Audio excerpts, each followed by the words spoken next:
Assalamualaikum warahmatullahi wabarakatuh.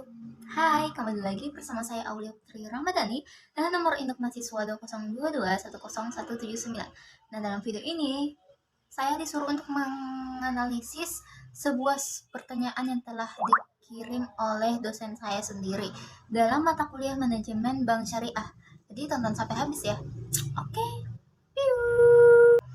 Wah, nah jadi analisis yang pertama itu dari sudut pandang keuangan. Nah soalnya bagaimana proyeksi keuntungan dan resiko yang terkait dengan pendanaan mudrohaba ini?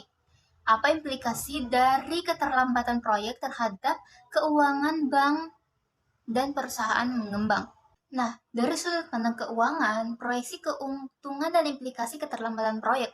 Nah, jawabannya dari sudut pandang keuangan, analisis keuangan dapat membantu dalam menentukan proyeksi keuntungan yang terkait dengan mudahaba. Berikut adalah beberapa langkah yang dapat diambil. Yang pertama itu analisis likuiditas. Keterlambatan proyek dapat berdampak pada likuiditas bank dan perusahaan pengembangan. Analisis likuiditas membantu perusahaan untuk memenuhi kewajiban jangka pendek. Yang kedua itu analisis rasio. Rasio keuangan seperti rasio likuiditas, profitabilitas, dan leverage dapat digunakan untuk menilai kinerja keuangan perusahaan. Nah, yang ketiga itu analisis horizontal. Analisis data keuangan horizontal membantu dalam menentukan apakah perusahaan mengalami perkembangan atau tidak. Nah, soal yang kedua itu dari sudut pandang hukum. Apakah terdapat perselisihan atau masalah hukum terkait dengan keterlambatan proyek ini? Bagaimana proses penyelesaian sengketa dalam konteks hukum syariah? Nah, jawaban dari soal tersebut ialah dari sudut pandang hukum, perselisihan dan proses penyelesaian sengketa. Dari sudut pandang hukum, analisis dapat membantu dalam menentukan apakah terdapat perselisihan atau masalah hukum terkait dengan keterlambatan proyek. Berikut adalah beberapa langkah yang dapat diambil. Yang pertama itu analisis dokumen. Dokumen-dokumen terkait dengan proyek seperti kontrak dan perjanjian perlu dianalisis untuk mengetahui apakah terdapat perselisihan atau masalah hukum. Nah, yang kedua itu analisis hukum syariah.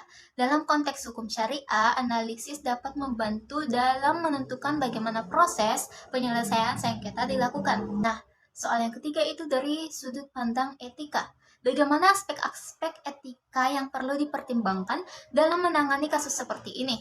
Apakah terdapat pertimbangan etis yang perlu dipertimbangkan dalam menentukan tindakan lanjutan? Nah, jawabannya dari sudut pandang etika, aspek-aspek etika yang perlu dipertimbangkan. Dari sudut pandang etika, analisis dapat membantu dalam menentukan bagaimana aspek-aspek etika yang perlu dipertimbangkan dalam menangani kasus seperti ini. Berikut adalah beberapa langkah yang perlu diambil. Yang pertama itu analisis konflik. Konflik yang timbul dari keterlambatan proyek perlu dianalisis untuk mengetahui bagaimana konflik ini berdampak pada pihak-pihak yang terlibat. Nah, kedua itu analisis keterlibatan. Keterlibatan pihak-pihak yang terlibat dalam proyek perlu dianalisis untuk mengambil bagaimana keterlibatan ini berdampak pada keputusan yang diambil. Nah, yang terakhir atau yang ketiga itu analisis keseimbangan. Keseimbangan antara kepentingan pihak-pihak yang terlibat perlu dianalisis untuk mengetahui bagaimana keseimbangan ini berdampak pada keputusan yang diambil.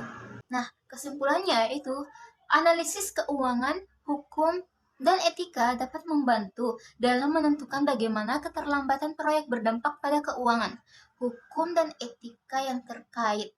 Nah, itulah tadi adalah beberapa jawaban yang sempat saya sampaikan. Mohon lebihnya mohon dimaafkan. Wabillahi taufiq wal hidayah. Wassalamualaikum warahmatullahi wabarakatuh. Bye-bye.